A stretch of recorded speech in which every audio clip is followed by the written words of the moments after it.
Change is about compliance. Transformation or transition is about conviction.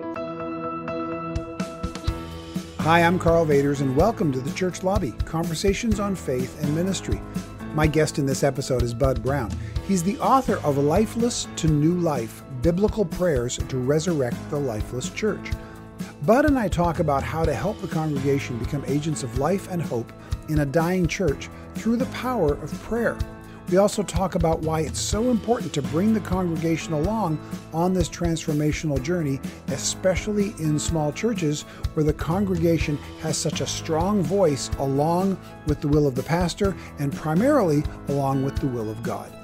And we also talk about the importance of praying the evangelistic prayers of the New Testament. Don't forget to stick around when the interview is done. I'll come back with an overview of the content and some practical takeaways.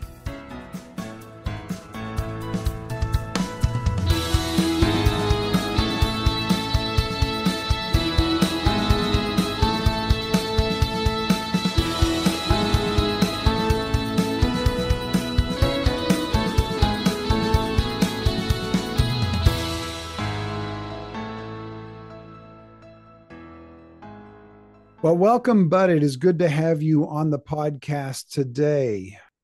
Karl, thank you so much for the invitation. And as I've been praying and thinking about our time together, my hope is that what we do is really something that's beneficial and helpful to your audience, to the people that are going to be listening to the podcast, because that's what we're here to do, is to be of help. I know it will, because the book that we're going to be talking about, the book that you wrote, Lifeless to New Life, Biblical Prayers to Resurrect the Lifeless Church. I read it a little while ago and was really blessed by it. And I think there's some really good material in this for folks. And I hope folks will go to it and buy it as well as they're moving forward with this. I want to jump right into it because there's a lot of content. It's a short book, but there's a lot of content in it. Easy to read, right. But a lot of very practical stuff to actually do. What I want to do for my first question is jump off of a quote that you had really early in, like page 2, where you set up the premise for the book. You write this: revitalization isn't hard to understand, but it is hard to do, you say. And then you say that it rests on 3 essential components.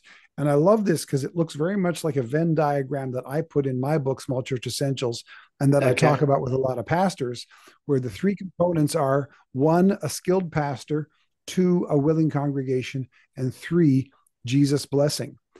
And then you tell us that this book centers on the second part, a willing congregation, which is what really caught my attention, because for anybody who has been pastoring for a while and has read books on church revitalization, they almost exclusively, not exclusively, but almost exclusively, and certainly primarily focus on the first one, which is the pastor skills. Pastor, here's how you can do this better. And of course, it's something we should know. But not as many focus on the second part, the willing congregation part. And my guess is because most of the books we read on church revitalization are written either by pastors of large churches or come from a big church standpoint. And so the skills of the pastor are a much higher factor than the willingness of the congregation, the bigger a church is. But the smaller a church is, the more those two are co-equal. And in really small churches, the willingness of the congregation can in fact trump the skill of the pastor. Absolutely, yes. A whole lot of times. So this is particularly helpful to smaller churches.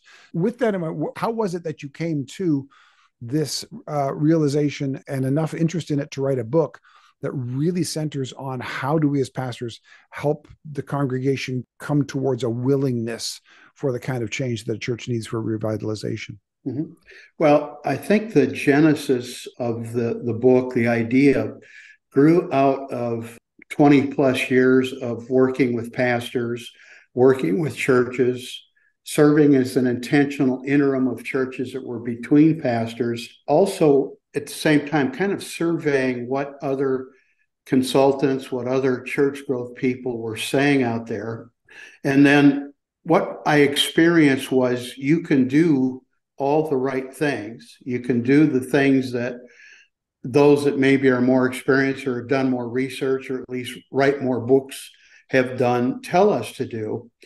But very oftentimes it will fall on deaf ears because the pastors, seminary education, what we learn by osmosis, tends to view the church and the people in the church as objects to be rearranged on a chessboard or like pieces on a checkerboard. They're just inanimate objects that will automatically respond to the preaching of the word.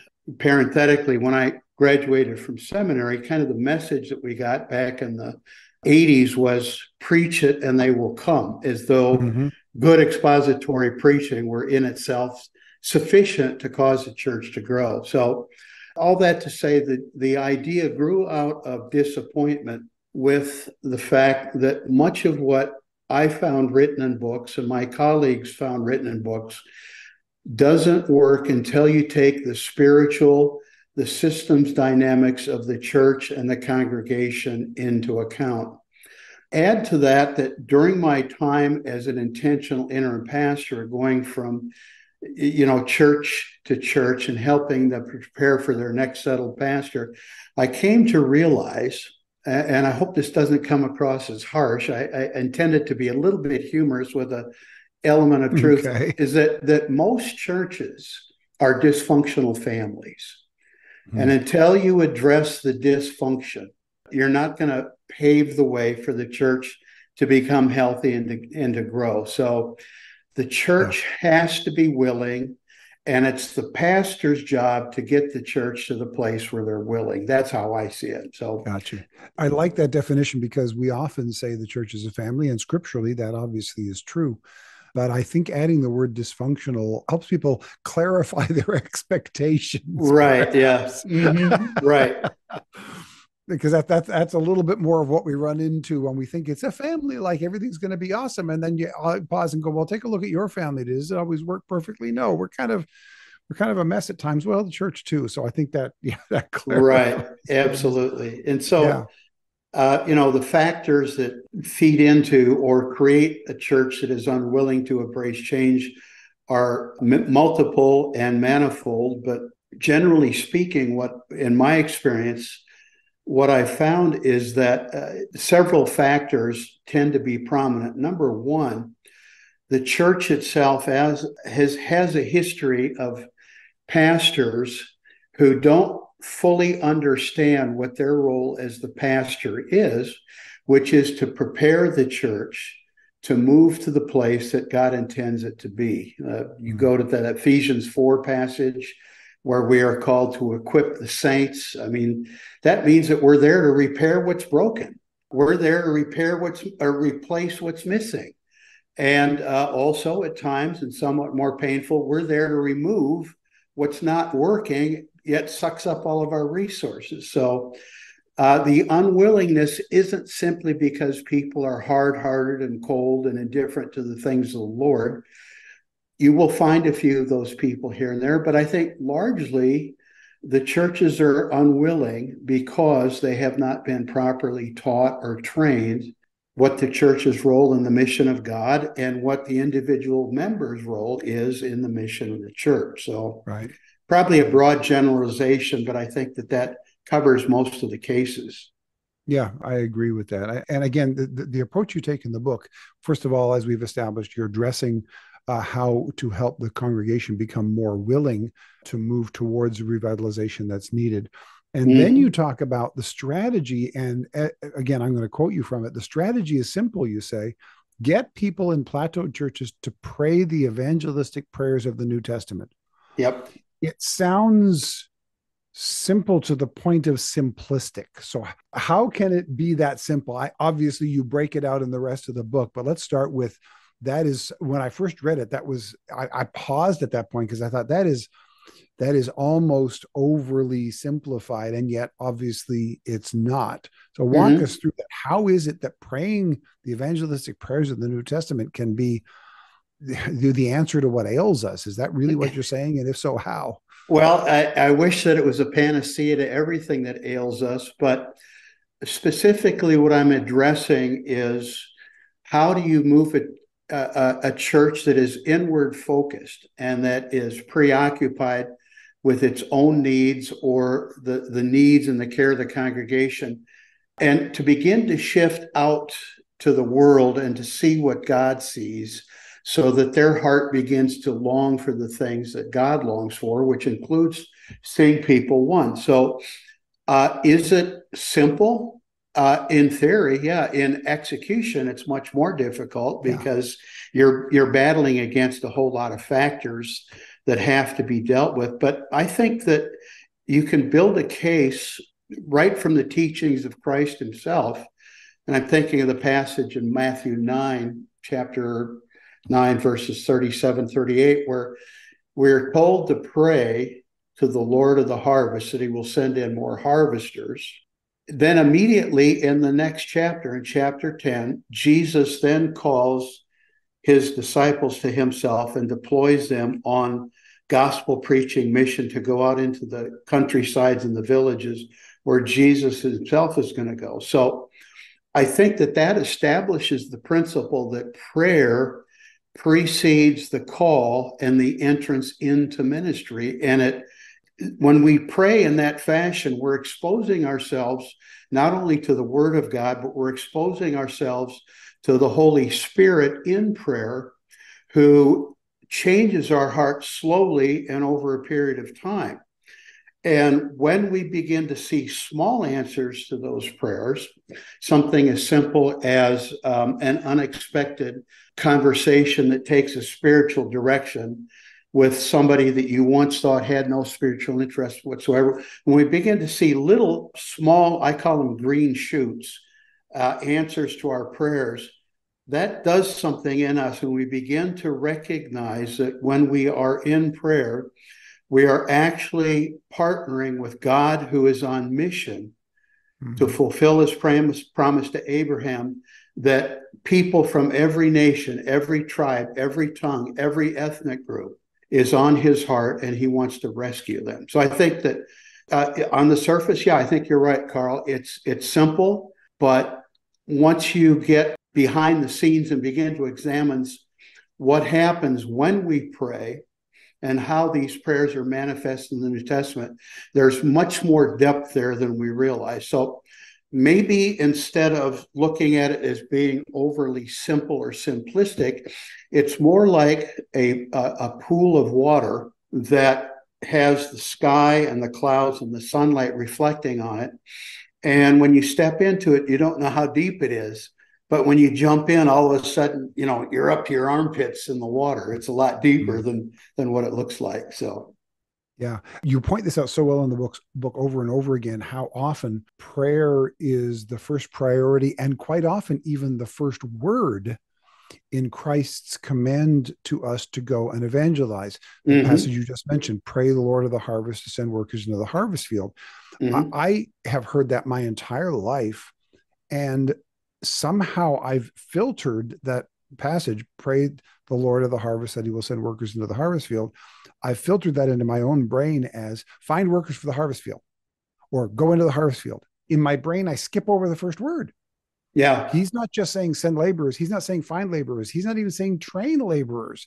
He's saying first word. So first priority, pray.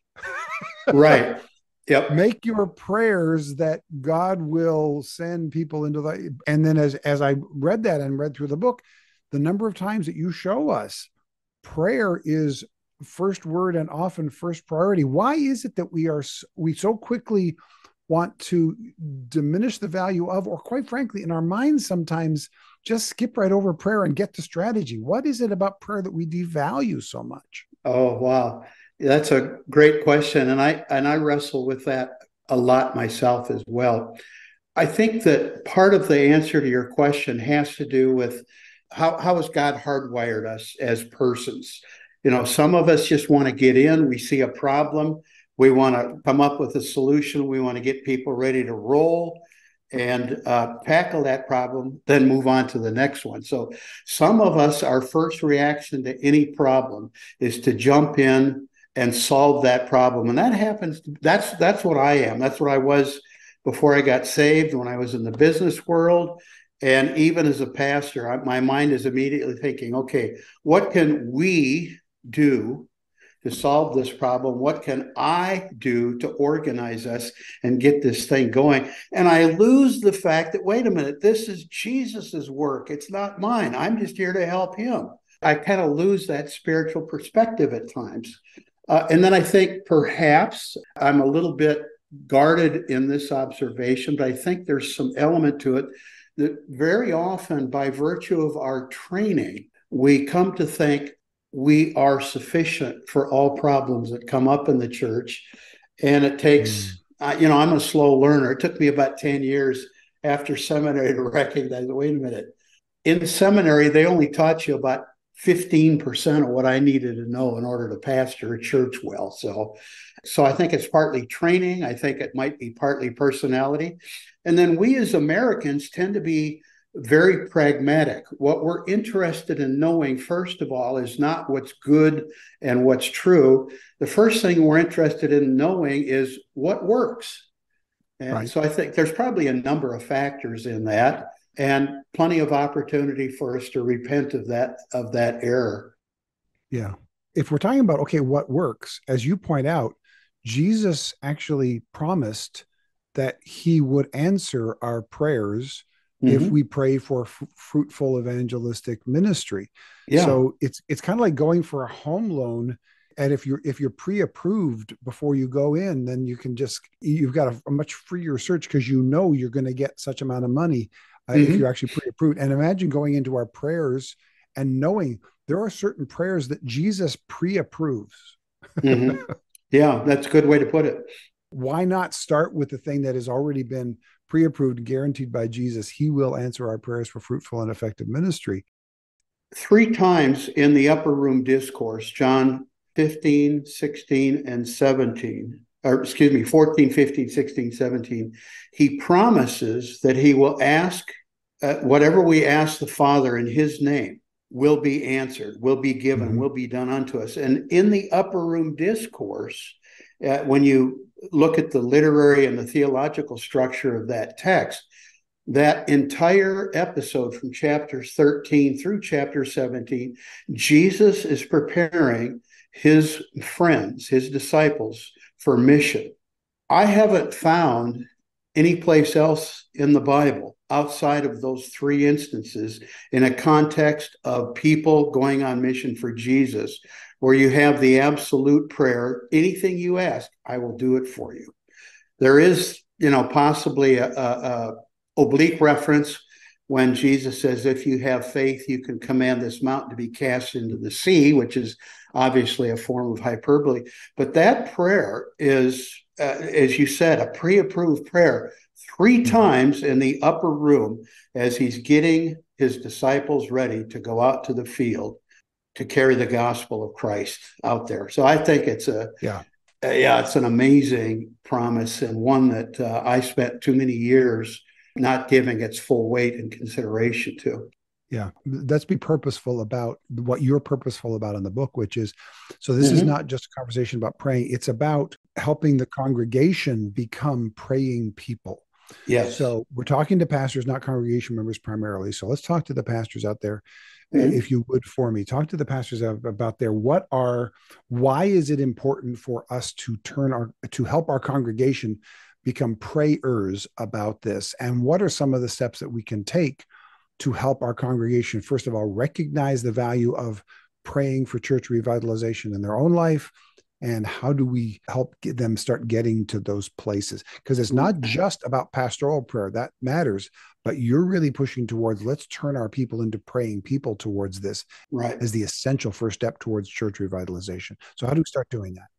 Well, to start off, answer the first part of your inquiry there, one of the reasons why it's important for us to get our church members to do this, in my experience, it's been a vital step to help that congregation make the move from the unwilling to the willing category. So a second reason why it's important is that it's a basic discipleship process, which the pastor is responsible for the spiritual maturation of the body of the church as well as the individuals. So it's on us to help them to adopt or to regularly engage in the kinds of spiritual disciplines that will help them to mature in Christ. And prayer is probably at the top of those spiritual disciplines. So I think those are two crucial reasons why, to get us moving and to get our hearts aligned with God. And then as far as how you go about doing that, in part, that's going to depend contextually on what each pastor is dealing with uniquely in the congregation where that pastor is currently serving. But some of the things that I have seen that have worked well, that other pastors who've taken this material that I've taught them have used, a sermon series preaching over a protracted period of time on the role of prayer in the life of the believer and in the life of the ministry. I have seen pastors that have called aside a select small group of people, church leaders typically, for a prayer retreat where they may spend, a day and a half, where the pastor leads these church leaders through these prayers and actually engages in the prayer and teaches the theology that's involved in the book, and then asks them to go back and model this for the congregation and to do this in their small groups. So the small groups is another way to go about doing that, discipling your small group leaders, your church leaders. A third way that I've seen a close friend of mine has done on more than one occasion over the course of years is he will call the church to a week of 24/7 prayer. A little bit larger church, about 200 to 300 people, but they will schedule out an entire 7-day period in 30-minute segments. And then they will have people agree they're going to get up and at a certain time of the day, certain day of the week, and they're going to pray through some of these specific prayers. That's a good way to get a turbo boost and get things going. Yeah. So those are some of the techniques that I've seen that have been effective. Some other pastors have gotten hold of the book and called me and said, man, I'm going to do this in their church, in my church, and I'm waiting to hear back from them. Did it work or not? And what did you do that you think worked well? So still gathering some more information on that. But yeah, so we've seen that. Yeah, but I mean, the bottom line is obviously a more prayerful church is going to be a more willing church to receive the life that Jesus wants to bring into his church. And you can't lose with a church that's praying more. Right. And you even talk about how prayer is really essential to preparing the soil to receive a fresh vision. This is also something that connected with me because I talk about that a lot, that in a lot of our churches, we don't have a mission problem as much as we have a culture problem, a problem with the soil not being willing to receive the seed. So how important and how much does prayer contribute to the necessary soil or culture change that a lot of our churches need? Absolutely. And in that regard, I think you can go back and look in church history at the revivals that have occurred over the course of time. And I think you can plausibly argue that each and every one of them started in a prayer meeting. I mean, even in the book of Acts, chapter 1, where did the first great outbreak begin? It's when they were gathered in the upper room and began to pray, and boom, the church exploded. Peter and John get in trouble with the law. They all come back together. They pray together, and boom, another massive explosion. The first Great Awakening in America, the second Great Awakening, the great prayer revivals. They started with people getting together to pray and seeking God's blessing on themselves and on the people that they know. Yeah, that's inarguably true. I love that emphasis. And now a short break to talk about something else. If you like the content you're hearing, here are 2 things you can do for us. First, forward this podcast to a friend. Second, consider becoming a financial supporter through Patreon, Venmo, or PayPal. Just go to karlvaters.com/support. For as little as $3 a month, you can help us put these resources into the hands of the ministries that need them the most. Our support link is in the show notes.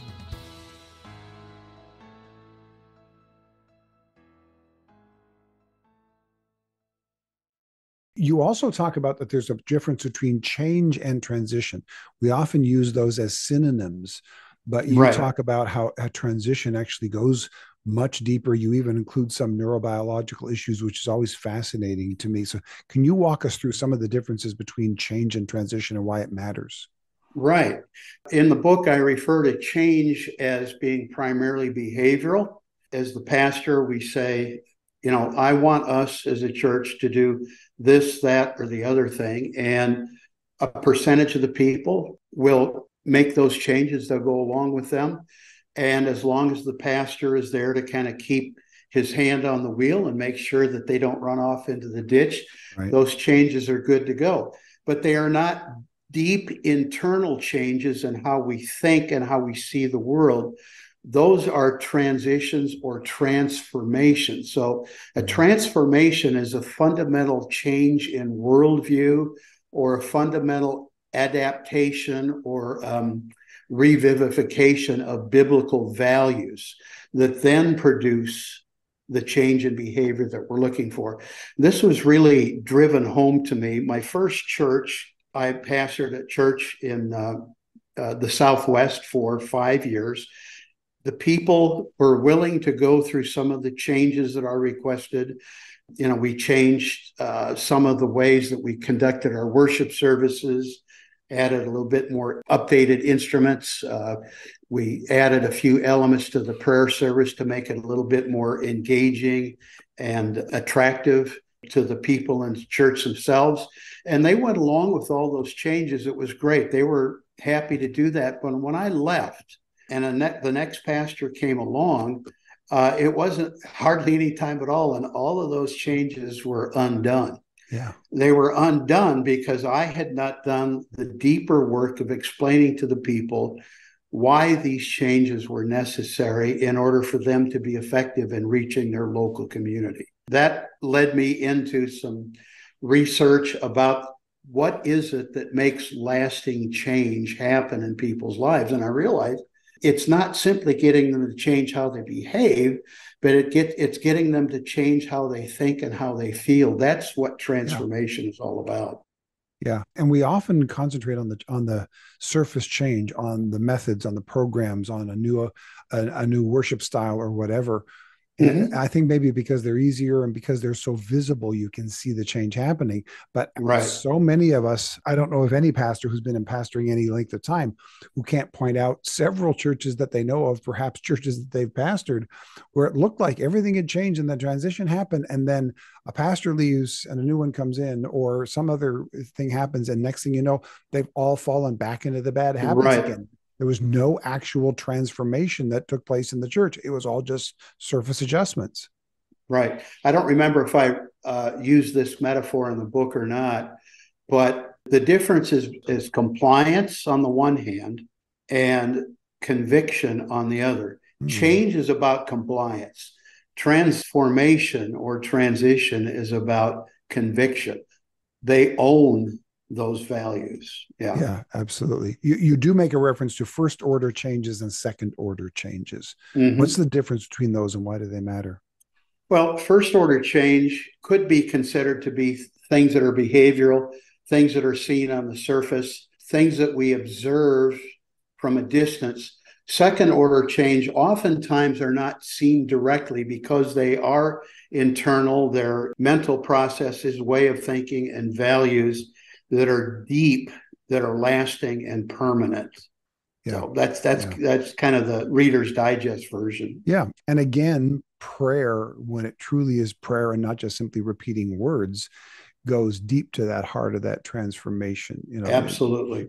That's why when we start there and with the prayers that Jesus told us to pray, that really makes a difference. And when we're done with this, we'll do a bonus chat. So if you want the bonus chat, if you go to karlvaters.com/support and you support us on Patreon, you will get these bonus chats, a key to that. Or you can do it for free by going to karlvaters.com/subscribe, and then you get the weekly newsletter. And in that is the code for you to go to YouTube to these bonus chats. And so what we'll do in the bonus chat is I want to talk about the 8 prayers that we need for church revitalization. In the middle and actually middle to towards the end of the book, you actually take 8 chapters to go through 8 steps. And I'm going to give everybody the quick overview of it. But in the bonus chat, I'm going to ask you about each one of these.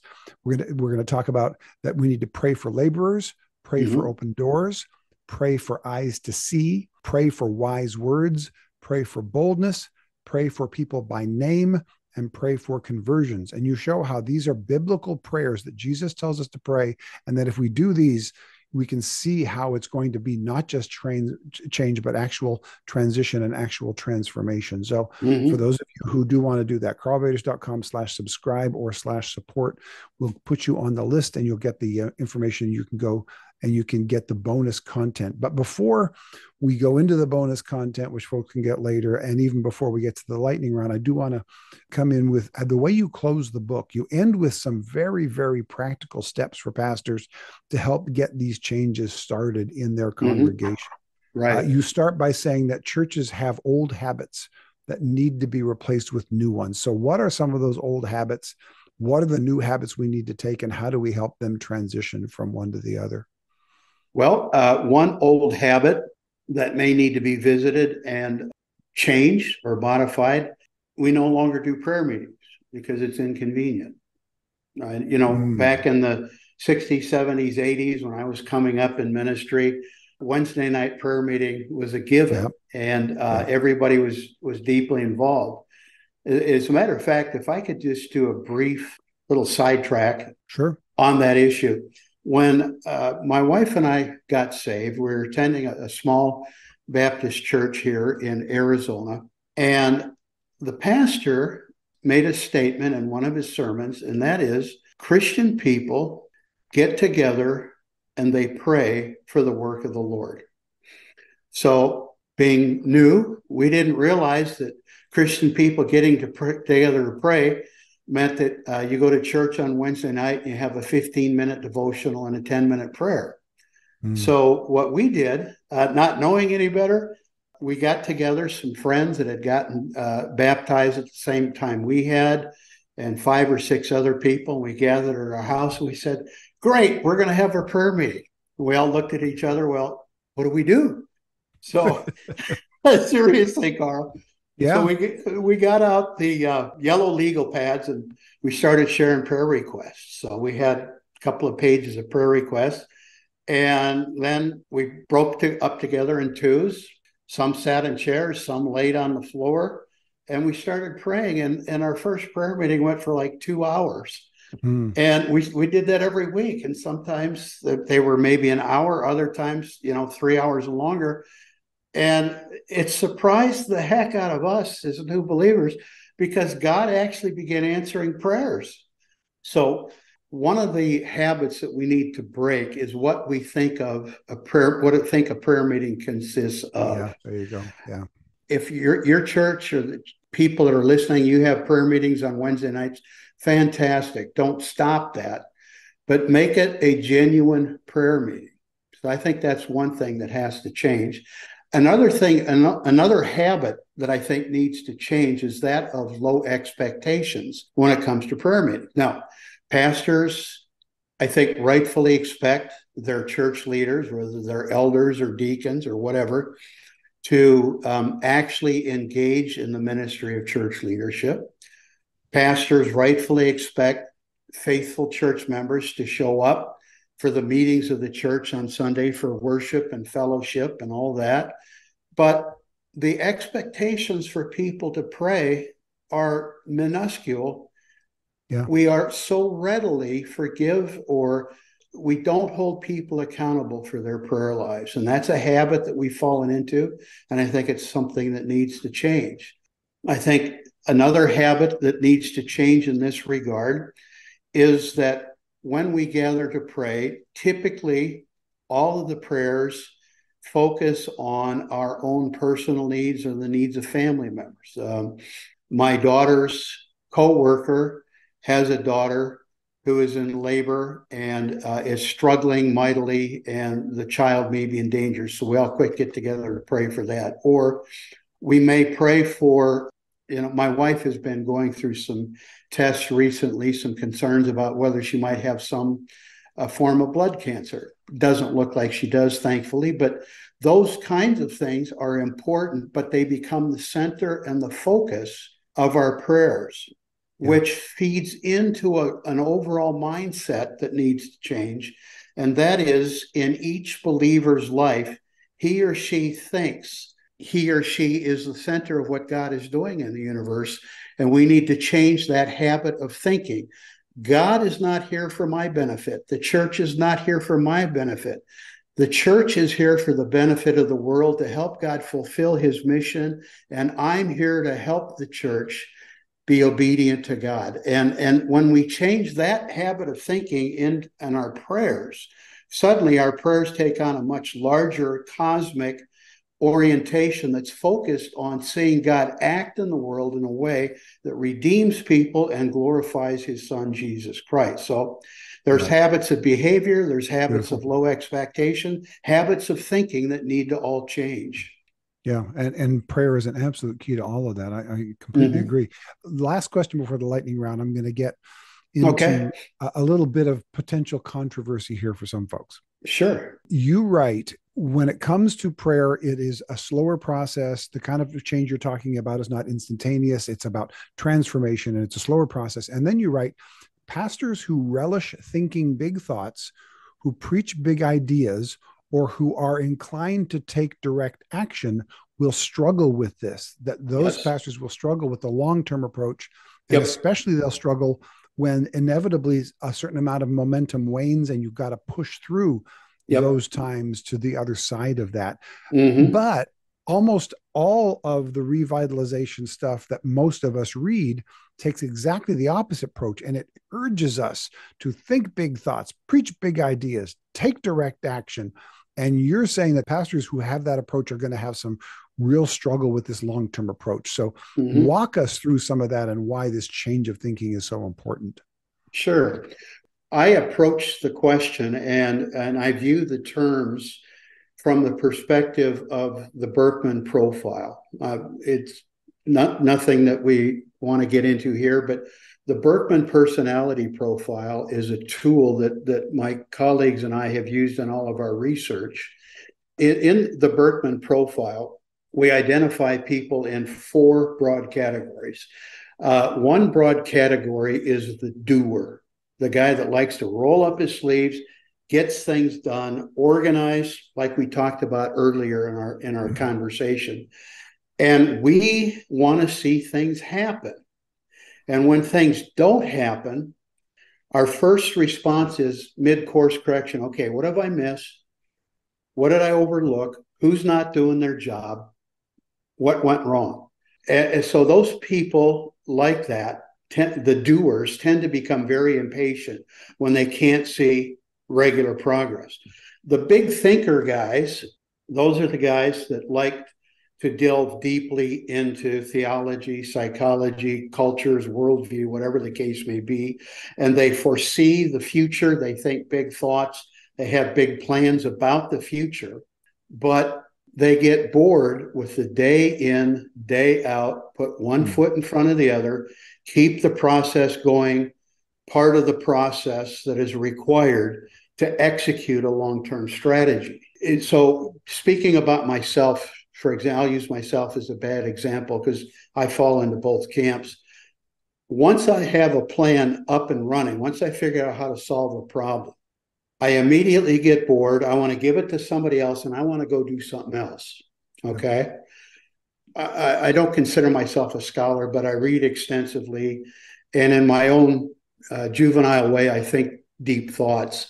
So once I've settled on an issue, once I've come to a conclusion about something, I'm ready to move on to the next thing. But one of the things that pastors have to have is what's called a high insistence score, where they steadfastly follow day in, day out. They keep that plan going. So probably, I'm guessing, 75% of the pastors are not equipped with that hard insistence component that they need to follow the plan doggedly while they're waiting for the seed to germinate and they're starting before they see those green shoots. Basically, 3/4 of us aren't wired to naturally have the patience to take the long-term approach and to stick with it when our and the congregation's enthusiasm goes a little bit low. If we're not wired for that, then how do we get through those times? What's the solution to it? Perhaps it's a mentor that can help them work through that. I've got several pastors that I'm coaching right now. A common refrain that I hear from guys that have been into their new ministry, new pulpit for a couple of years and things aren't going the way they want is, I wonder if I made a mistake coming here. Am I the right guy for this place? Do I have what it takes to see this through? So I have to kind of take a little bit of the tough love approach and say, well, what does 1 Peter 2:21 say? It says, have the same mindset Christ did. He suffered. If you're following him, you're going to suffer. And in your case, the suffering is motoring through and keeping at it faithfully day in and day out, even when you're not getting the kind of feel-good attaboy feedback that you expect to see from progress. So that's, that's part of it. Well, I'll stop there because I think that's getting a coach or a mentor, or if you have a colleague in town or maybe somewhere else in the country, a peer that knows you well, that you trust, that will speak truth into your life, somebody that will say to you, don't be foolish, don't be childish. Did you think that, to kind of paraphrase Eugene Peterson, pastoral ministry was anything other than suffering for a long time in the same direction? Where did you get the idea that you had a different gig? Because this is what it is. So having people around you that will help you, I think, will go a long way. And to be able to voice those frustrations very oftentimes will help, at least for a period of time, kind of lower that internal pressure. So self-acknowledgement is a huge part of it, and an acknowledgement that sometimes slow and these ups and downs in enthusiasm is a normal part of life. Yes. Sometimes we think that just the fact that it's slowing down or the fact that we're losing enthusiasm, we think something's wrong, and it isn't necessarily wrong. It's just part of the process. Well, let's jump to the lightning round. Speaking of fast or slow, let's jump into the fast here at the end. We've got some lightning round questions for you. All right.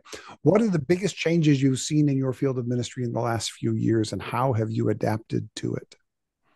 I've thought about that question quite a bit because, you emailed me, warned me that this one was coming.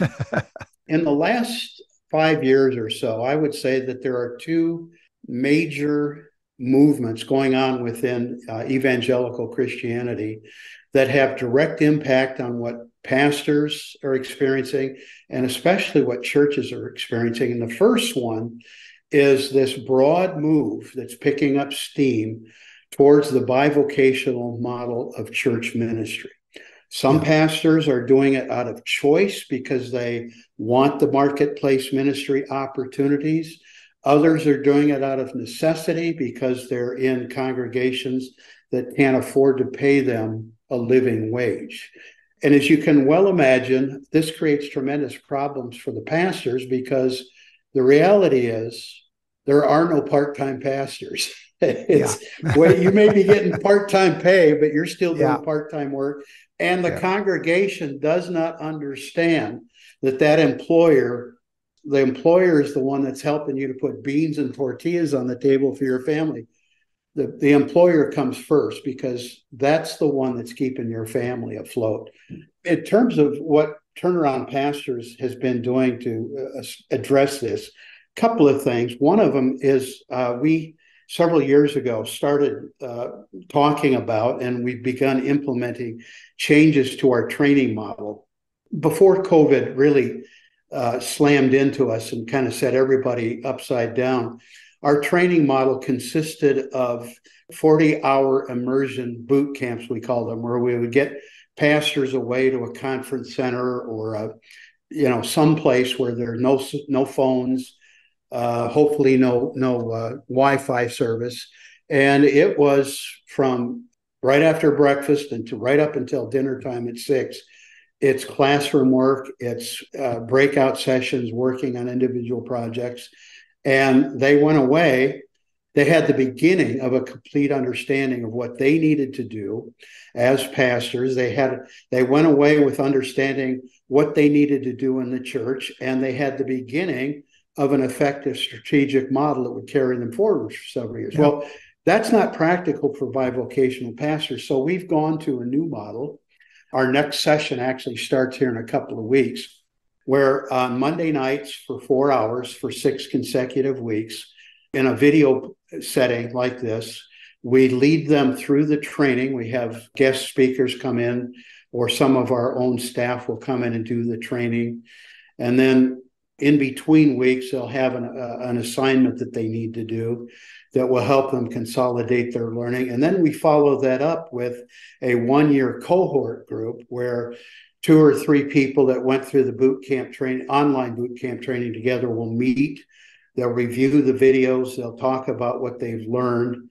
And then we also offer a mentorship program where they'll meet with one of our staff members one-on-one for an hour a month. And then we're stocking our evergreen library. We still got a lot of work to do, but make all this available online so that those that can't make those Monday night training sessions can do time shifting and watch it and do the work at their own pace and their own speed.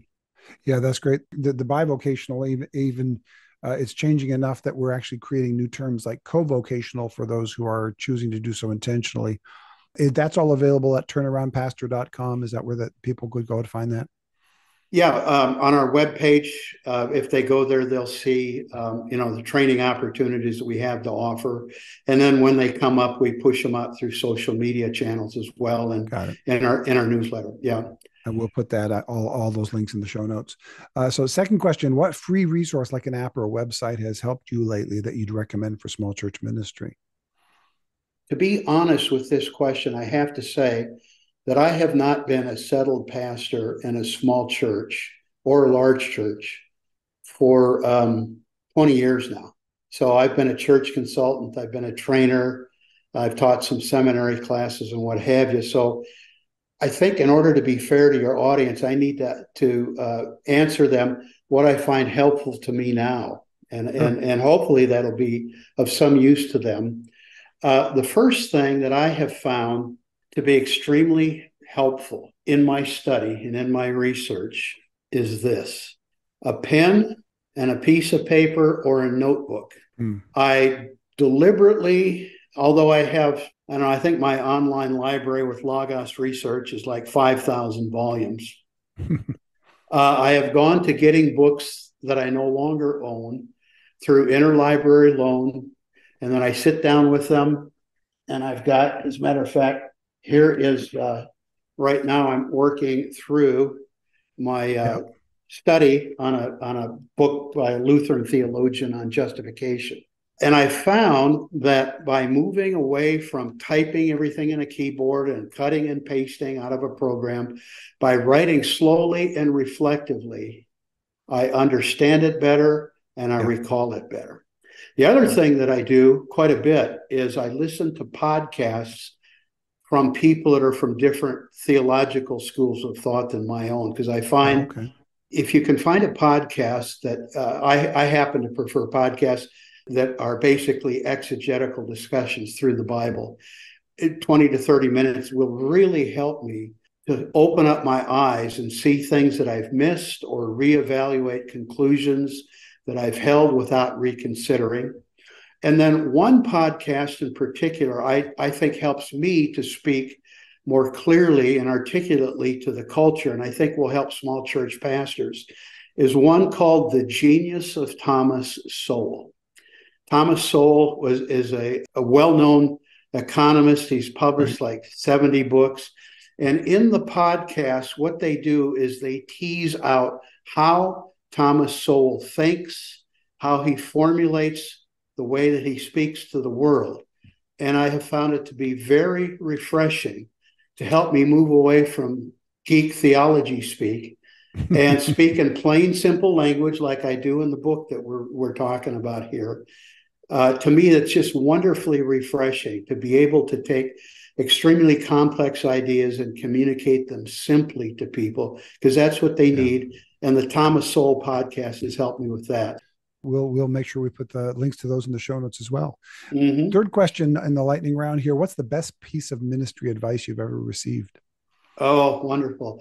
When I was finishing up my final year at Dallas Seminary, at that time, everybody had to go through I guess you'd call it a mock-up ordination council, where 2 professors would come in and they'd run you through what you're going to run into in the typical ordination council in the church.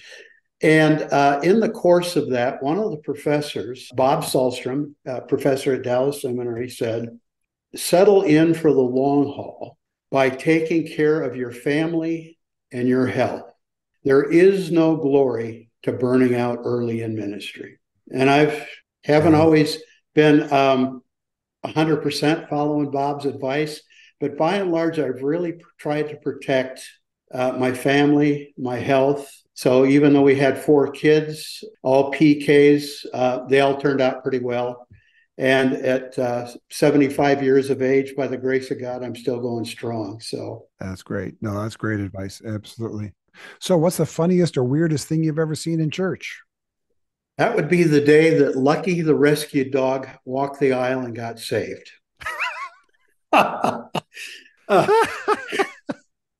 We were living in a church parsonage on the property of a church in Sedona, Arizona, where I pastored for 8 years. And in Sedona, the altitude's a little bit higher, so you can leave the doors open during the summer mornings, enjoy the nice cool air. So somebody decided to leave the front doors to the church wide open, and then the doors from the narthex into the auditorium wide open. So I'm wrapping up my sermon. I'm preaching my sermon and getting ready to close with an invitation of sorts. And right at that moment, a stray rescue dog that we had gotten for our kids several years earlier, Lucky was her name, comes walking right down the middle of the aisle, right up to the platform, and sits right in front of me. And that was the end of the service. Yeah. And my 4 children still get a laugh out of that moment when we get together and it comes up. Yeah. Yeah, that'll do it. That's great. So the book again for our readers is Lifeless to New Life, Biblical Prayers to Resurrect the Lifeless Church. I highly recommend that you get it, especially if you're in a church that's struggling and really needs some renewal and some new life in it. If people do want to follow up with you, Bud, how can they find you online? Bud at budbrown.net is my personal email address. And turnaroundpastor.com is our website. Great. And just so people are aware, again, I mentioned this in the pre-roll, but Bud Brown, Lavern E. Brown is the actual name on the book. And if you're looking for it on Amazon, if you go Bud Brown on Amazon, you probably won't find the book. So right. Lavern E. Brown on Amazon, or as he mentioned, his own website and email address, so you can find him there. Bud, thank you so much for your wisdom today. For those of you Karl, who do want the additional information in the bonus segment that we're about to record, go to karlvaters.com/support or karlvaters.com/subscribe, and you can watch the bonus information that we're about to do on YouTube. Thanks, Bud. Sure appreciate your time today. Thank you so much. God bless you guys. There are so many books out there about how to turn a lifeless church around. Sometimes I feel like I've read all of them, although I'm not even close, I know that. But what I have discovered is that most of these books concentrate on the role of the pastor in church revitalization, which of course is extremely important. But the role of the congregation members often gets forgotten, and that's what Bud addresses so well in his book and in this conversation. In small churches, the way the congregation responds to the need for change is absolutely hugely important. So here are a couple of my takeaways from the conversation. First of all, how often we overlook the emphasis that Jesus and the early church placed on prayer. Even in passages, as we talked about, where the word prayer is there, it's emphasized and might even be the starting word, we often overlook it.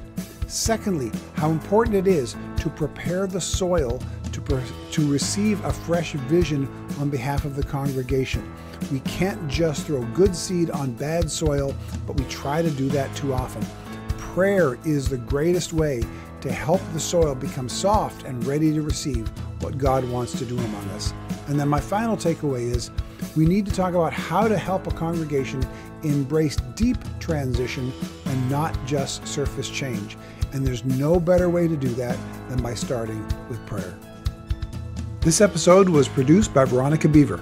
It was edited by Phil Vaters. Original theme music was written and performed by Jack Wilkins of jackwilkinsmusic.com. The graphic design is by Solomon Joy. And me, I'm Karl Vaters, and I hope to talk with you again in the church lobby.